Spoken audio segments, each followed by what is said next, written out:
This is 7 News, the voice of the coast. Tonight, a horror 72 hours on our roads with 4 fatalities in 3 days. The Thunderbolts Way reopens after 3 months of waiting. I'm Daniel Gibson. Later on this news hour, the Prime Minister has announced that Australia will formally recognise the state of Palestine and an arrest made with 3D guns found at a uni. 7 News begins now. Good evening. The Pacific Motorway has now reopened to all southbound traffic north of Mullumbimby after a man was hit by a truck this morning. It is the second fatality on the stretch of road in less than 24 hours. Elise Holden joins us live now from Ballina. And Elise, this is the 4th deadly crash in just 3 days. Nick, police had just wrapped up an investigation on the M1 this morning after a man's body was found near the motorway. It's believed his motorcycle caused a multi-vehicle accident heading northbound. Traffic ground to a halt, stretching for 6 kilometres, turned back around midday after a fatal crash on the Pacific Motorway. Been here since 9:45 this morning. And it happened probably about 10 minutes in front of me. 2.5 hours. It's still like another 8 to go. Apparently they just said 6 to 4, so it's a long day. Hopefully we get going soon. But Police say a man was hit by several vehicles, including a truck. the truck had hit someone, I think, trying to repair their car. He is yet to be formally identified. The Pacific Motorway here at Mobile was closed for several hours today as a crime scene was set up by police. It's the second fatal crash in less than 24 hours, just 6 kilometres up the road from where a body was found last night. Police say 3 cars collided with the man's abandoned motorcycle just after 7 o'clock. His body was later found nearby. Some truckies were caught in both closures on the M1. As well, only got the tail end of it, so still long enough. We'll be here till probably 6 or 7 o'clock tonight. Yeah, not good. A report is also being prepared for the coroner after a 55-year-old man died after his vehicle crashed into a building in West Ballina on Saturday afternoon. An 82-year-old woman is also dead after a collision on the Bruxner Highway in Ginellaba on Friday night. Elise Holden, 7 News. There is relief for motorists and farmers tonight as a major route from the tablelands to the coast reopens. The Thunderbolts Way from Walker to Gloucester has been closed for 12 weeks since heavy rain caused catastrophic damage. Medina Wells was there today. Medina, this really has been a huge effort. Nick, the Thunderbolts Way is a lifeline between the two regions, and ever since the flood, the only way across is down through Newcastle, across to Coopla-Carraba, or further north along the Waterfall Way, which has added cost to agriculture and tourism. 12 weeks on, and motorists are finally back on the Thunderbolts Way. During the May floods, the major road had significant damage, with a multitude of landslips and 4 bridges needing work. We've been working around 4 of the major bridges. We've had plenty of other bridges that we had to clear debris and those things from. We were around 23 landslips, which even just as recently as this morning, another slip fell again. The road is a crucial link between the coast and the New England, an important route for agriculture, and without it, producers on both sides of the range take the hit with travel costs. That's the producer. To get the cattle out there, yeah, unfortunately, there is only one person that can bear the cost of that, and that's the people who own the cattle, I suppose. But to get them into a sale yard and then for the buyer to pay that price, it all comes down to the bottom line, really. For Gloucester, the school holidays in winter is usually a booming tourism time, with visitors travelling to see snow on the tops. In the school holidays, it's been really quiet. Usually it is really busy, especially in winter time. People go up to the Barrington and the Gloucester tops, also up to Devil's Arc. Lots of tourists from the city.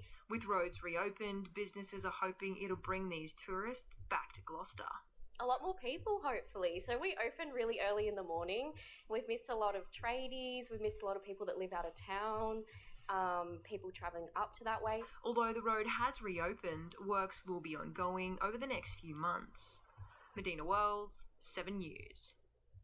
Mortgage holders are desperate for interest rate relief when the RBA meets tomorrow. Now, a cut is considered a near certainty, but that was also the case last month when the Reserve Bank shocked families and economists. It's no secret that Aussies with a home loan are feeling the pinch. It's a couple of kids at home, so having a young family, you always got to budget a little bit. And I know a lot of people are facing stress, and with the cost of living crisis, any break that anyone can get would be really helpful. Fortunately, relief could finally be on the way, with the CPI slumping to 2.1% last quarter. The trimmed mean now 2.7%, the lowest it's been in nearly 4 years, meaning the cash rate could also be coming down. Well, we, like all other economists that I've seen surveyed, do expect that 0.25% cut to 3.6%. If we do get that, that means that roughly for the average mortgage, you're going to be saving around $80 a month. The RBA shocked almost everyone when it kept rates on hold last month, but the data is mounting up. Since then, though, we have seen that confirmation that inflation is well and truly around target, and that, of course, is what the Reserve Bank was waiting for. A cut is what families are waiting for. It'll definitely save us a few dollars. It'll go a long way to helping us out. Yeah, definitely. Hopefully they do cut it. And with rates on hold since May, it couldn't come a moment too soon for businesses. We've seen the downturn in retail trade, which is usually the first barometer. If people don't have that disposable income, then what happens is that just filters straight through to our local business operators. If you've got a bit of extra cash, maybe go on a holiday if you've got a bit of extra cash. Go shopping a bit more, that'd be great. Daniel Herrero, 7 News. Occupancy rates show more businesses are moving into Lismore's CBD after the 2022 floods. And while it is good news for the local economy, there's still a long way to go before it reaches pre-flood levels. A buzz back in Lismore's town centre. It is a sign that Lismore is on the up, that Lismore is growing, the economy is strengthening. Business is booming once again. Occupancy rates reaching above 80%, 3% higher than in February. Really important to shop local to see give these prospective new businesses the confidence to invest. New flood mapping giving businesses the confidence to open their doors. Keene Street seeing the biggest growth, just 12% away from full occupancy. There's light in the tunnel, so as I say, federal government, state government need to spend the money to make sure we're in the right space, not just for Lismore. Still probably many years off the completion of any infrastructure work in and around that mitigation. But while some areas are booming, others are falling behind. Conway Street remains unchanged since December last year, while Molesworth Street has seen a 3% drop. I think Molesworth Street is still our little problem child, where it's hovering around that 67% mark at the moment. Occupancy was sitting just above 90% before the 2022 floods. Business Lismore is confident the city can get back there. With Cyclone Alfred, the water was getting out much quicker than normal, which is great. We keep what the council's doing to drive better connections around that sort of cycle with the gauges in the rivers. No, I have no doubt we can do it. Elise Holden, 7 News. The big brother of Australian rock legend Jimmy Barnes is topping the Australian music charts. Swanee's album was released last week and it's raced to number 4 on the ARIAs. At age 73, Jim Swan is hitting a career high note. A music studio in the basement of his house, the focus for a brand new dream. I just had a whim. I wanted to do my last in case something happens. I could leave a legacy. His family and close friends feature in a list of Aussie music A-listers. Ian Moss, Wendy Matthews, Jock Camilleri, Jack Jones. And many more, all keen to help create an R&B album with a healthy dash of pop and soul. The idea, the stuff of dreams for Johnny Diesel, calling up in the early hours. I had a dream about you, and I wrote, you were singing this song, so I got out of bed and I went and wrote it. Put it down, I grabbed my guitar, put it down, put a vocal on it, and I'm sending it to you now. A drummer for Cold Chisel early on, Swanee walked away for a better offer. They said, do you want to do it? And I said, no, I'm earning $25 a week playing drums with this band. Swanee going on to enjoy his own musical successes, the trappings of fame and fortune, bringing with it some regrets. I got signed up by a brewery. They were paying me like $100 grand a year just to drink their product and be in the ads, you know. So, and you never paid for any alcohol anywhere you went. Swanee and his little brother Jimmy recording a film clip for the album over the weekend. Both stone cold sober and very happy about it. 25 years addiction free. It's God's way of telling you you earn too much money. Cocaine, you know, models, boats on the harbour, all that sort of stuff. And you just think, you know, I look back at it now and I think, what a waste. The Order of Australia medalist also recognised for his work in palliative care. Determined not to waste a second, the Believe album out now. Liz Penny, 7 News. What a great story. All right, it is time to check in with Kirstie now for a look at all of today's weather conditions. And Kirstie, we did see a bit of wet weather here and there today. Yeah, we did, Nick. Hello to you and hello, everyone. It was certainly drizzly across the weekend too. 20 millimetres of rain fell in Port Macquarie over Saturday and Sunday, 17 millimetres at Coffs Harbour and about 35 millimetres at Byron Bay. Today we woke to mostly sunny skies, but showers and cloud cover increased across the day. Taree has picked up about 2 millimetres since lunchtime, and we've had much the same up at Lismore too, with some breezy winds. Temperatures in the high teens, 19 degrees for Yamba, a little warmer on the border, 21 at Coolangatta. Across the week, maximums remaining in the high teens and low 20s, but showers will be intermittent over the coming days too. I'll give all those details a little later in our 7-day forecast. Sounds good, Kirstie. We'll see you soon. Well, up next in 7 News, upgrade works to a Coffs Coast pedestrian bridge on the horizon. And a Port Macquarie teenager reflects on his newfound music fame. A little later on this news hour at 6:30, Kathleen Folbig's response to a $2 million compensation offer. The cleared murderer speaks out.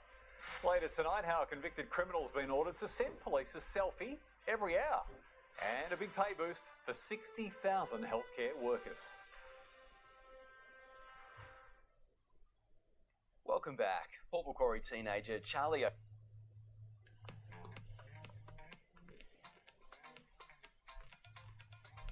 I love this. TK Maxx, big brands, small prices. Apps at TK lately.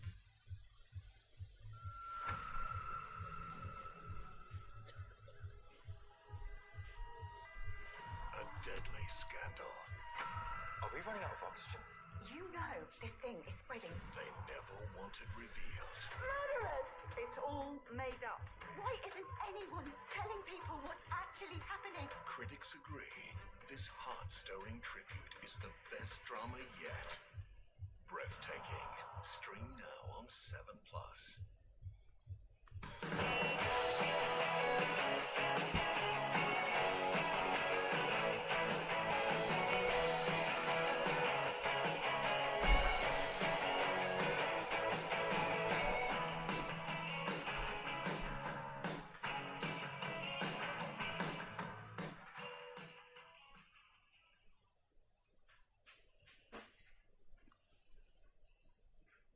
Derry certainly made quite an impression on the Voice's blind auditions last night, and today he reflected on his newfound fame and the immense support that he's received from his hometown.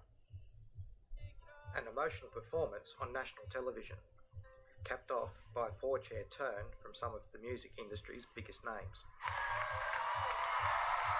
With a standing ovation and a hug and quiet word from Ronan Keating thrown in. I felt all of that. That was beautiful. Felt all of it. Hold on. It's a song Charlie O'Derry had performed several times already, but this one was different. I've changed it a lot and kind of brung out this emotional side to it, which I thought would impress the coaches, but seemed to have paid off. Today, he reflected on his status as Port Macquarie's newest music hero, swamped by a wave of hometown support. The level of kindness shown I was so grateful for it and so blessed to be in such a nice community. He says it was an easy decision which team he should join. I think Kate Miller-Heike, she has folk roots when she first started out, and she's just got such a large variety of different genres that she sings herself, so that's why I picked Kate. The Heritage Christian school student, inspired by his dad, who suffered a devastating brain injury while at work 7 years ago. What I see in him, it just keeps giving me a drive to kind of do better myself and improve and know that there's always going to be more to come. Music providing a link between the two. It's something that's really special between me and him. A weekend gig coming up in his hometown. This Sunday, The 17th of August, I'll be playing at the local at 4 p.m. Down near Flynn's Beach. So I'd love to see you there and play a couple of songs for you. Charlie's Battle will air on September 7th. Paul Jobber, 7 News. $500,000 will be spent on design work and planning approvals for the Moonee Creek Bridge. The popular bridge was closed due to public safety concerns in 2022 and then later removed completely. The wooden piers had eroded and the bridge had become unstable. Now, the bridge does link Moonee Reserve to Green Bluff Headland. The closure was bad news for hikers, breaking the passage in the 60-kilometre Solitary Islands coastal walk. Some were surprised by the great expense needed to replace quite a simple wooden structure. Preference to repair the bridge as it was, but Crown Lands wanted to go in a different direction and create a whole new bridge without pylons in the water. Experts say the bridge is located on a complex site that involves multiple government agencies. The cost of environmental and cultural reports running into the hundreds of thousands. The rebuild is expected to begin after this financial year. Well, stay with us at 7 up next. The Port Macquarie Dolphins eye the finals and Coffs Harbour plays host to a statewide primary school netball tournament. Tomorrow on Sunrise, to praise or not to praise, the new age parenting advice dividing the experts. Must be watching to win the ultimate holiday to London, and we'll even throw in some spending money too. See you in the morning. North Coast Wallaroos duo Caitlin Leaney and Brianna Hoy have jetted off to England. The team left Sydney this morning, bound for the UK. Leaney and Hoy are part of the squad aiming for Rugby World Cup success. Hoy is battling injury though, while Leaney is one of the more capped players in the squad.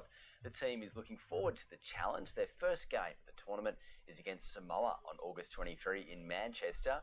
Kick-off is at 9 p.m. our time. North Coast started strongly on the opening day of the Netball Championships in Coffs Harbour. They locked in a first-round win over Northwest before Sydney North proved a much tougher opposition in the second. Netball fever is taking hold amongst the under-12s on the Coffs Coast this week. Quite dramatic. Our trial numbers are going up every year, so it's exciting. Every state squad playing every other team in the round-robin PWSA Championship at Sports Central. We select a team from here to go to the National Carnival in October, which this year is in Ballarat, for Sport Australia. North Coast taking on Sydney North after a convincing win over Northwest in the opening round. I'm excited, but I'm also nervous because there's a lot of good girls like in the Division 1. The local squad, drawn from Kempsey to the border, building team strategy on the run. North Coast usually finishing up midway through the pool. Unfortunately, because we're such a diverse region and we come from Kempsey right up to the border, we don't get to train. So the girls got to learn each other's names today. A well-drilled Sydney North side dominating possession early, the centre court players feeding play into the goal circle.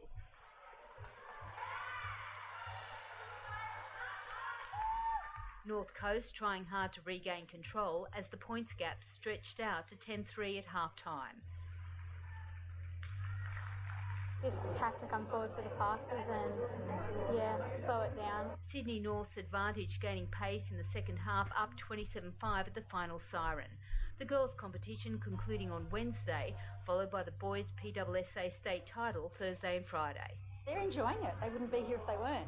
Lots of them are coming from other sports, but some of them are dedicated netballers. Liz Penny, 7 News. The Port Macquarie Dolphins men's and women's sides have set sail for the Waratah State League basketball finals. Both teams qualifying for the postseason. That's despite some mixed results at the weekend. The Dolphins' last round win in the men's competition, securing them a week off and a spot in the Final Four. It is the third year in a row they've made it this far, and they're now focused on taking the next step. The chemistry and the vibe in the group's really good this year, and we've got a good chance, I think. The women suffered back-to-back losses, but will still progress to the finals. A week off this weekend, helping the team rest any injuries. It's good that we have this 2 weeks off, so lots of rest and recuperation. That is well needed and should be good. Both teams will head to the Central Coast for semi-final fixtures on August 23. Up next in 7 News, Kirstie's back and she'll take a look at your week ahead in local weather.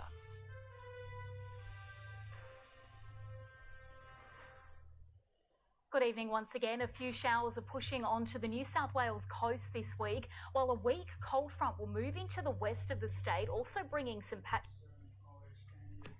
I love this. TK Maxx. Big brands, small prices. Apps at TK Maxx. You smell really good.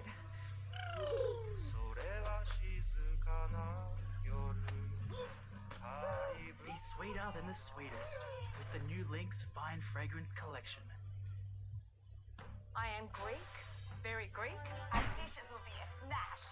I'm cooking for Mum. She wrote all her recipes in this beautiful little cookbook. She'd be so proud.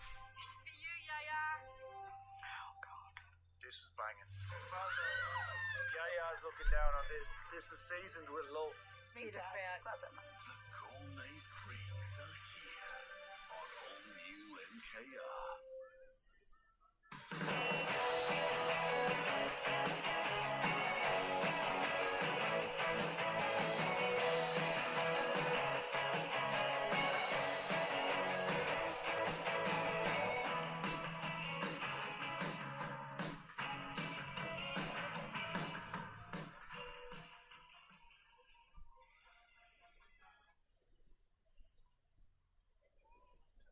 Showers and areas of fog.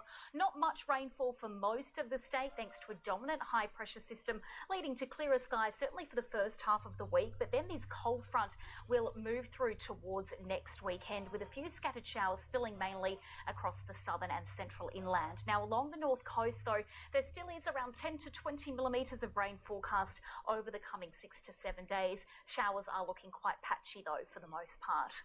Taking a look at what's in store for our Tuesday tomorrow, we're expecting a bit of fog for some of our inland areas in the morning, then partly cloudy skies across the day, a bit of a light breeze south to southeasterly, maximums once again remaining in the high teens and the low 20s, though there is a slight chance of a shower or two around the early to mid-morning, including for Evans Head and Byron Bay.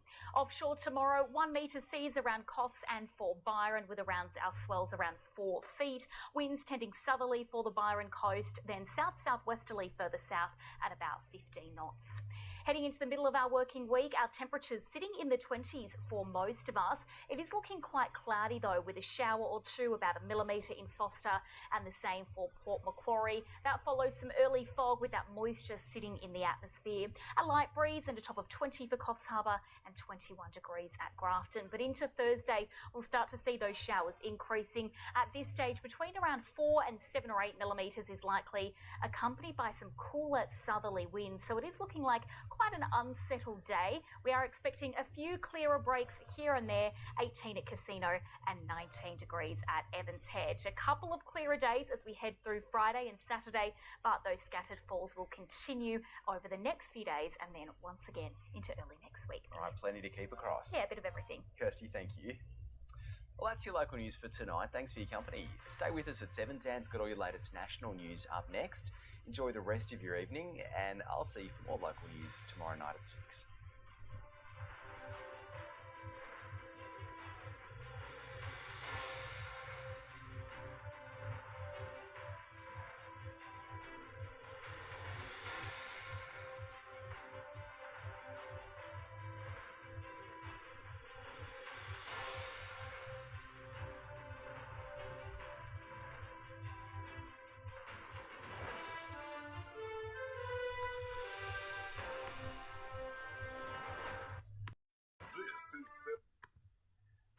This is 7 News, the voice of the New England. Tonight, 3 months on, the Thunderbolts Way is back in action. Communities start the clean up as Namoy floodwaters move west. I'm Daniel Gibson. Later on this news hour, the Prime Minister has announced that Australia will formally recognise the state of Palestine, and an arrest made with 3D guns found at a uni. 7 News begins now. Good evening. There is relief for motorists and farmers tonight as a major route from the tablelands to the coast reopens. The Thunderbolts Way from Walker to Gloucester has been closed for 12 weeks after heavy rain caused catastrophic damage. Medina Wells was there today. Medina, this has been a huge effort. Nick, the Thunderbolts Way is a lifeline between the two regions, and ever since the May flooding, the only way across is down through Newcastle, across to Kubla-Caraba, or further north along the Waterfall Way, which has added extra cost to agriculture and tourism. 12 weeks on, and motorists are finally back on the Thunderbolts Way. During the May floods, the major road had significant damage, with a multitude of landslips and 4 bridges needing work. We've been working around 4 of the major bridges. We've had plenty of other bridges that we had to clear debris and those things from. We were around 23 landslips, which even just as recently as this morning, another slip fell again. The road is a crucial link between the coast and the New England, an important route for agriculture, and without it, producers on both sides of the range take the hit with travel costs. That's the producer. To get the cattle out there, yeah, unfortunately, there is only one person that can bear the cost of that, and that's the people who own the cattle, I suppose. But to get them into a sale yard and then for the buyer to pay that price, it all comes down to the bottom line, really. For Gloucester, the school holidays in winter is usually a booming tourism time, with visitors travelling to see snow on the tops. In the school holidays, it's been really quiet. Usually it is really busy, especially in winter time. People go up to the Barrington and the Gloucester tops, also up to Devil's Arc. Lots of tourists from the city. With roads reopened, businesses are hoping it'll bring these tourists back to Gloucester. A lot more people, hopefully. So we open really early in the morning. We've missed a lot of tradies. We've missed a lot of people that live out of town. People travelling up to that way. Although the road has reopened, works will be ongoing over the next few months. Medina Wells, 7 News. Communities in the Namoy Valley are starting to clean up tonight as flood waters flow further west. Roads into Wee Waa have reopened and damage along the river system is now being assessed. From disappearing underwater, Narrabri's Violet Street is now back open to traffic. Communities looking to mop up after Narrabri Creek bursts its banks. We're quite resilient. You might have that thought for a few moments, but then as you go around and have a look how the community rebuilds. All roads to Wee Waa have reopened after being cut for several days. SES and New South Wales Ambulance teaming up to rescue a 98-year-old woman who had a fall while isolated in her home. We only have 2 warnings left in the Shire, or in the zone, at the moment, and they are down for Wee Waa, and we think they will stay around for another day or 2 before they are lifted. So we're confident that we're over this flood. The recovery has just begun for Gunnedah and Narrabri. The flooding's left a trail of damage for local councils to clean up. But we can definitely build back better, and we'll be relying on the state and federal government to help us do that. Always welcome funding so we can get some more betterment across our shire. Gunnedah Council putting out a survey for businesses to help research the impact of the flood event. What actual impact did that have on supply chains? Could trucks not get through? Could customers not get through? If we don't measure it, we can't do anything about it. While these communities are cleaning up, other further wests are preparing as floodwaters head downstream to the Pilliga and out to Buglebone. It'll continue to run through the river systems down in the creeks, and the Western Zone SES will continue to monitor that and obviously start to issue warnings if and when they're required. Grace Cooper, 7 News. A natural disaster declaration could be on its way for Armidale after heavy snowfall caused extensive damage and disruption. James Carter joins us now. James, Armidale was initially left off the list of affected areas. Nick, Gunnedah, Tamworth, Narrabri, Walker and Uralla were included in part of the original natural disaster declaration, unlocking funding for local councils and assistance for small businesses. Armidale has now completed their disaster damage assessment and are hoping for an outcome in the next few days. Most of the damage has been from trees brought down by the weight of the snow, but council has also found minor damage to buildings and more potholes across its road network. The declaration to be made fairly quickly as soon as the administration has been submitted. and we expect that that'll open up the doors for the appropriate funding. Local MP Brenton Moylan says he's been speaking with Minister for Recovery Janelle Sappin and is hopeful of a positive outcome later this week. All right, James, thanks for the update tonight. Police are investigating a house fire in West Tamworth. Fire and rescue crews were called to the abandoned home on Costa Street just before 6 o'clock Friday night, but the house was badly damaged. Police suspect the fire was deliberately lit, and if you've got any information, please get in touch with Crime Stoppers. Mortgage holders are desperate for interest rate relief when the RBA meets tomorrow. A cut is considered a near certainty, but that was also the case last month when the Reserve Bank shocked families and economists. It's no secret that Aussies with a home loan are feeling the pinch. It's a couple of kids at home, so having a young family, you always got to budget a little bit. And I know a lot of people are facing stress, and with the cost of living crisis, any break that anyone can get would be really helpful. Fortunately, relief could finally be on the way, with the CPI slumping to 2.1% last quarter. The trimmed mean now 2.7%, the lowest it's been in nearly 4 years, meaning the cash rate could also be coming down. Well, we, like all other economists that I've seen surveyed, do expect that 0.25% cut to 3.6%. If we do get that, that means that roughly for the average mortgage, you're going to be saving around $80 a month. The RBA shocked almost everyone when it kept rates on hold last month, but the data is mounting up. Since then, though, we have seen that confirmation that inflation is well and truly around target, and that, of course, is what the Reserve Bank was waiting for. A cut is what families are waiting for. It'll definitely save us a few dollars. It'll go a long way to helping us out. Yeah, definitely. Hopefully they do cut it. And with rates on hold since May, it couldn't come a moment too soon for businesses. We've seen the downturn in retail trade, which is usually the first barometer. If people don't have that disposable income, then what happens is that just filters straight through to our local business operators. If you've got a bit of extra cash, maybe go on a holiday if you've got a bit of extra cash. Go shopping a bit more, that'd be great. Daniel Herrero, 7 News. We are counting down the final days of winter, but there's plenty of time and reason to get vaccinated. High levels of influenza are expected to continue. Doctors say the danger is still there well into the spring.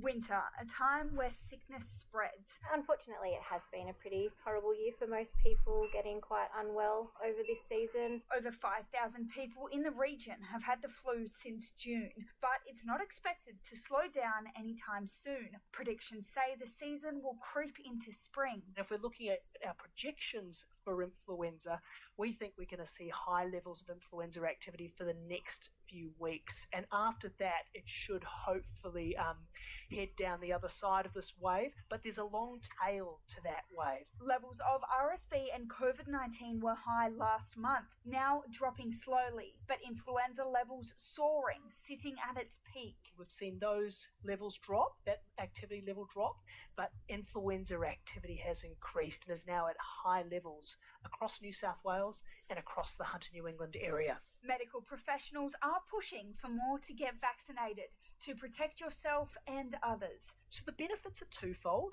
The first benefit is it reduces your risk of becoming severely unwell with influenza. And the second benefit is it reduces your risk of transmitting influenza to other people. Putting out a reminder to residents, it's not too late to get jabbed. If you haven't had your flu vaccination for 2025, please come and get it. It'll give you that 3 to 4 months peak protection, and that could just be what you need at this season end. Grace Cooper, 7 News. The big screens are back on in Narrabri as the Crossing Theatre reopens its doors. It was shut down in May after failing a fire safety audit, but there's a bright future ahead. Lights, camera, action at Narrabri's Crossing Theatre. 3 months closed, and now the projectors are rolling. We've had a few issues with our fire system that have been worked through, and now it's good to go. So we welcome everybody back. The council and theatre managers just happy they're up and running. So we have all different types of events here, as well as our cafe, movies. So we're pretty much anything that major happens in town. It's been a long, slow decline for movie theatres around the world since the introduction of streaming services, with about a 60% drop since the turn of the millennium. But regional cinemas, like the Crossing Theatre, are in a unique position. People still enjoy that experience of coming, seeing it on the big screen. You used to get, the sound is a lot better, the quality, seeing it. It's a community hub and gives the town something unique. It's the only place like it in town, in the region, really. So, if you want to catch a flick... We have Lilo and Stitch, Jurassic Park, Fantastic Four and F1 this week. Rex Quail, 7 News. Well, it is that time where we check in with Kirstie for a look at all of today's weather conditions. And Kirstie, not too bad out there today. No, not a bad day to start the new working week, Nick. Hello and hello, everyone. We've had mostly clear skies through the northern inland this morning, and the sunny weather tracking across our day too. Blue skies all morning, a few fluffy clouds around mid this afternoon. Temperatures in the west reach the high teens and low 20s. Narrabri at 19, Gunnedah 18 degrees. Inverell also had a top of 18, which is around the August average and similar to yesterday's temperatures too. A bit of a gusty breeze across the northern tablelands though, with 14 in Glen Innes. Now across the week, maximums are set to remain in the mid to high teens, but a cool change could move back through over the weekend. I'll have the details soon, Nick. Sounds good, Kirstie. We'll check in soon. Up next in 7 News, will Tamworth ever see a Costco? And lamb prices continue to sizzle at regional sales. A little later on this news hour at 6:30, Kathleen Folbig's response to a $2 million compensation offer. The cleared murderer speaks out. Later tonight, how a convicted criminal has been ordered to send police a selfie every hour. And a big pay boost for 60,000 healthcare workers.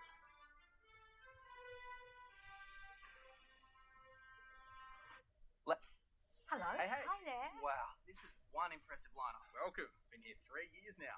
Trust me, it keeps getting better. What brings you to the wall? Well, they're satisfied customers. It's such an honour. Nice. That's ace. I'm impressed. That's great.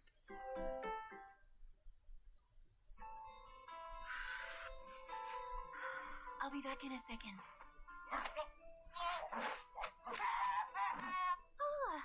You love them. Be sweeter than the sweetest. With the new Lynx Fine Fragrance Collection. State's case against Gypsy Rose Blanchard.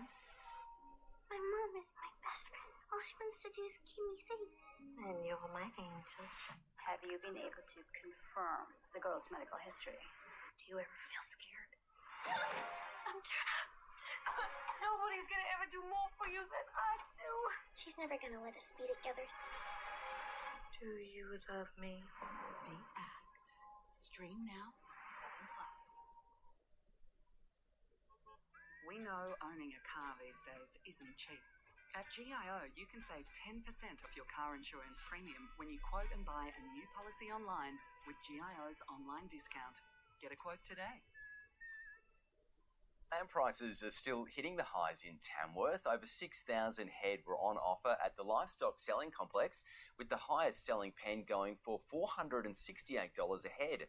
And 92 crossbreeds sold for $428 a head. Sale records are being broken right across the state, with drought in the south limiting supply and export demand showing no signs of slowing down. A petition to bring a Costco to Tamworth has sparked fresh debate over supermarket competition. The locals say the American megastore would be a welcome addition, but what are the chances of it actually coming to town? Massive aisles and buy-in-bulk options for everything from homeware, the latest tech to baked goods. US chain Costco has called our capital cities and regional centres home since 2009, but has yet to expand inland. It'd be awesome if it was here. I'd love it. I think it'd be great. People would come from everywhere, I think. I mean, if people from here go to Newcastle. An online petition calling for Costco to choose Tamworth as its next location has garnered hundreds of signatures. To get their warehouse shopping fix, some are already heading to Newcastle or Sydney for the savings and would like to see a local store come to life. Yeah, it saves you travelling all the way down to Newcastle. Some are keen to see extra competition for local supermarkets to drive down prices. It'll definitely help, like with people struggling these days, yeah. I also like shopping locally. Like, I want to support local people, but I guess it's nice to buy stuff in bulk, especially when you have little ones and stuff. But turning the dream into reality could be a difficult task for Tamworth. So it would be amazing if Tamworth could have a Costco, but the reality is that we would need to see significant population growth in order to be able to sustain a retailer of that size. Relying on high volume sales and a steady flow of customers through its doors. As Tamworth grows, it could become more appealing to the retailer. It's not a question of land. We've certainly got the land to support these sorts of developments. It's about having developments that are currently in the pipeline come to fruition. Costco declined to comment. James Carter, 7 News. Narrabri residents can play a part in keeping their past alive well into the future. Council has started a heritage study looking for cultural landmarks around the Shire. They want to make sure the places that have special meaning are preserved. They're asking residents for your help. That makes you remember things, I think. It goes back to when you were younger or you participated in something with your family and friends, and it makes you remember that place sticks there. The survey is open until the end of October. All the details are up on the council's website. Up next in sport, from bad to worse for Tamworth's Gipp Street sports fields. And the Thunderbolts seal the Waratah State League's minor premiership. The Thunderbolts have wrapped up the minor premiership in the Waratah State League. In their final home game, they turned up the heat on the St George Saints and are now focused on going all the way. Home court advantage one last time. Tamworth were a lock for finals regardless of the outcome, but there was still top spot to play for.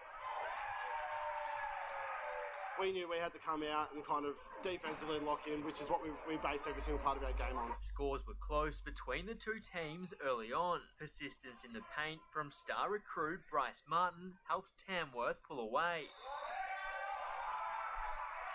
The Thunderbolts had to go without offensive contributor Charlie Whale. Scott McGann stepped up big time, scoring 6 threes to notch up 31 points of his own.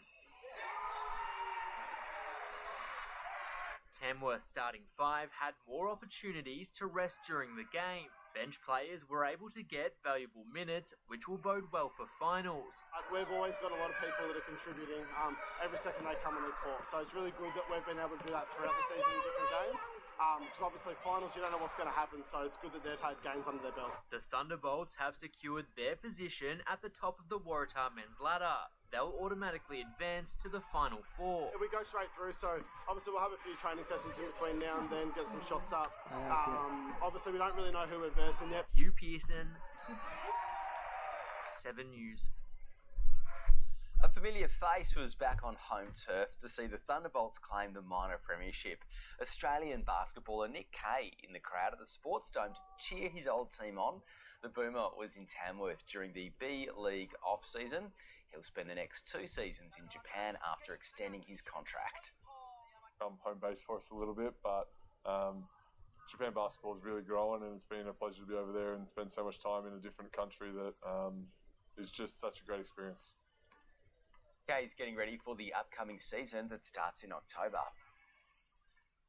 Only 2 matches went ahead in round 17 of Northern Inland Premier League, with most fields still too wet to play. The fixture between Moore Creek and North Companions went ahead at Tamworth Scully Park. The Mountain Goats showed their might, scoring 9 goals for the game. Norths only managed to hit back once. Their only goal came in the final minutes of the first half. I'm out trying to win every game, and we've had some big ones this season. I think we want to show people who we are and put some goals on the scoreboard. Moore Creek's win now takes them to the top of the Northern Inland Premier League ladder. Well, the condition of Tamworth's Gipp Street sports fields have gone from bad to worse after vandalism over the weekend. Council was forced to close the grounds after flooding compacted the soil and grass, and now vandals have added to the damage, doing skids and donuts on it, making a complete and total mess. Council has handed CCT vision of the area to police. Well, in a couple of moments, Kirstie will be back and she'll take a look at your week ahead in local weather.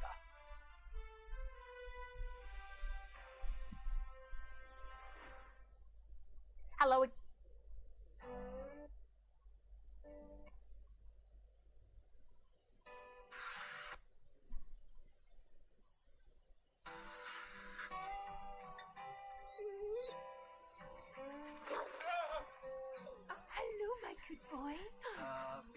sweeter than the sweetest with the new Lynx Fine Fragrance Collection. Have you been seeing strange things? Things that you can't explain. We have the ability to see what no one else can. Some myths are more than fairy tales. I know how this must sound, but I swear to God it's all true. Grim. Stream now on 7+. Why did I choose Bylita? Because I like smart solutions. I'll do the floor. Would you go dry scout? Pro Mist Max. I grab it, fill it, and then spray. Cleaning has never been easier. And I can reuse my mop again and again. Try it. You'll see. Bylita Pro Mist Max. It feels great to feel at home.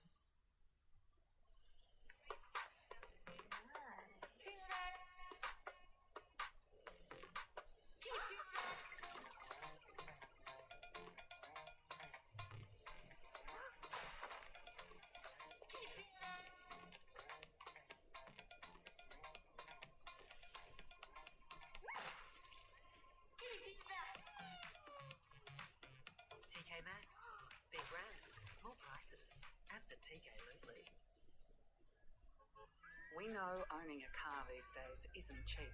At GIO, you can save 10% off your car insurance premium when you quote and buy a new policy online with GIO's online discount. Get a quote today. Again, everyone, a few showers are pushing onto the New South Wales coast this week, while a weak cold front will move through into the west of the state, also bringing patchy showers and areas of fog. Not much rainfall for the rest of us, though, thanks to a dominant high-pressure system, leading to clearer skies for the first half of the week. But then this cold front will move through towards early next week, with a few scattered showers spilling mainly over the southern and the central inland. Across the New England and northwest, just a couple of millimetres is forecast over the next 7 days. Showers looking very patchy for most. Taking a look at what's in store tomorrow, partly cloudy to mostly sunny skies. A light breeze, though those winds will be mild. A top of 20 in Moree, 18 degrees in Tamworth and in Inverell, so still sitting around our August averages. But that's after we shiver through some chilly minimums and some patchy frost. Glen Innes and Walker dropping back to the minuses. Similar weather midweek, remaining mostly fine. In Gunnedah, a top of 18 degrees. Corindai also the high teens. Some scattered cloud around here and there too. In the north, there is a chance of a late morning shower, but otherwise it does look dry and settled for most of the region. Winds shifting south to southeasterly. They could impact how warm our temperatures feel across the day. Still up to the high teens though across Scone. And much the same on Thursday too, a little sunnier even, but despite the clear skies and the mild temperatures, a colder wind will cut through some of that warmth, leading to cooler feels-like temperatures. That's despite Walgett expecting to reach 21 degrees on the temperature gauge. Early frost in Glen Innes and around Tenterfield, then reaching the mid to high teens. Taking a look ahead, clear on Friday morning, some scattered showers likely to develop on Saturday, but then we're bracing for a cool change arriving through early next week, dropping right back down to 14 degrees compared to the high teens that we have at the moment. A little reminder that we are certainly not out of the winter weather just yet. Yeah, don't get too used to those warm temperatures. No, not just yet. Thanks, Kirstie. Well, that's your local news for this Monday night. Thanks for watching. Up next, Dan has all your latest national and international news. Have a great night. We are back tomorrow. We'll see you at 6.